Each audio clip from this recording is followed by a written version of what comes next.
اب یہ اقبال صاحب نے پوچھا ہے کہ جی دعا کے ایکسیپٹنس کا کیا ٹائم ہے.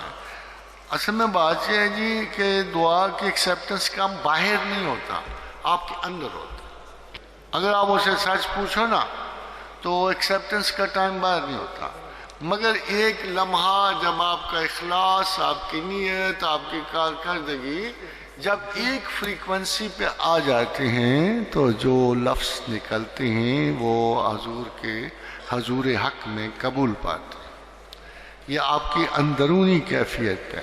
جیسے کسی نے کہا جی حضور کی حدیث ہے نا کہ جس نے ایک مرتبہ بھی دل سے لا الہ الا اللہ کہہ دیا اس پہ دوزخ کی آگ حرام کر دی گئی.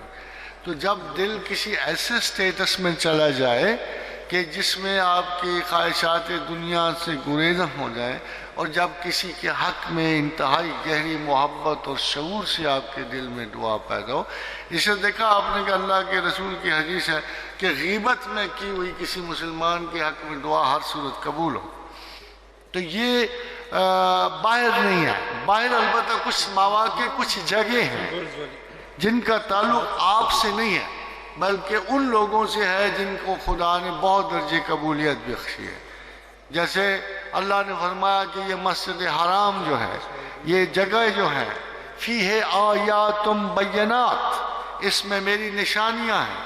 ہاں اگر آپ کعبہ پہنچ جاؤ اور اگر آپ اس زمین میں کئی آیات پاؤ گے ایسی جو آپ کو زمان و مکان کی دسترس سے بچا کر صحبت خدا و رسول میں لے جائیں گے، تو ہو سکتا ہے کہ آپ کا لمحہ محبت و انکسار اس عظمت کو پہنچے کہ زبان سے نکلتے ہی بتر سزا ہے مظلومہ کہ ہنگام دعا کردن عجابت از در حق بہر استقبال میں آئے.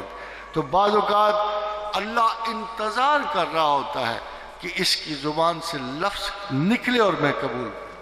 اور یہ جو آپ کہتے ہیں ولایت کا کیا فرق ہوتا ہے، ولایت کا فرق پانیوں پہ نہیں ہوتا، ہواؤں میں اڑنے میں نہیں ہوتا، استجاب دعا میں ہوتا.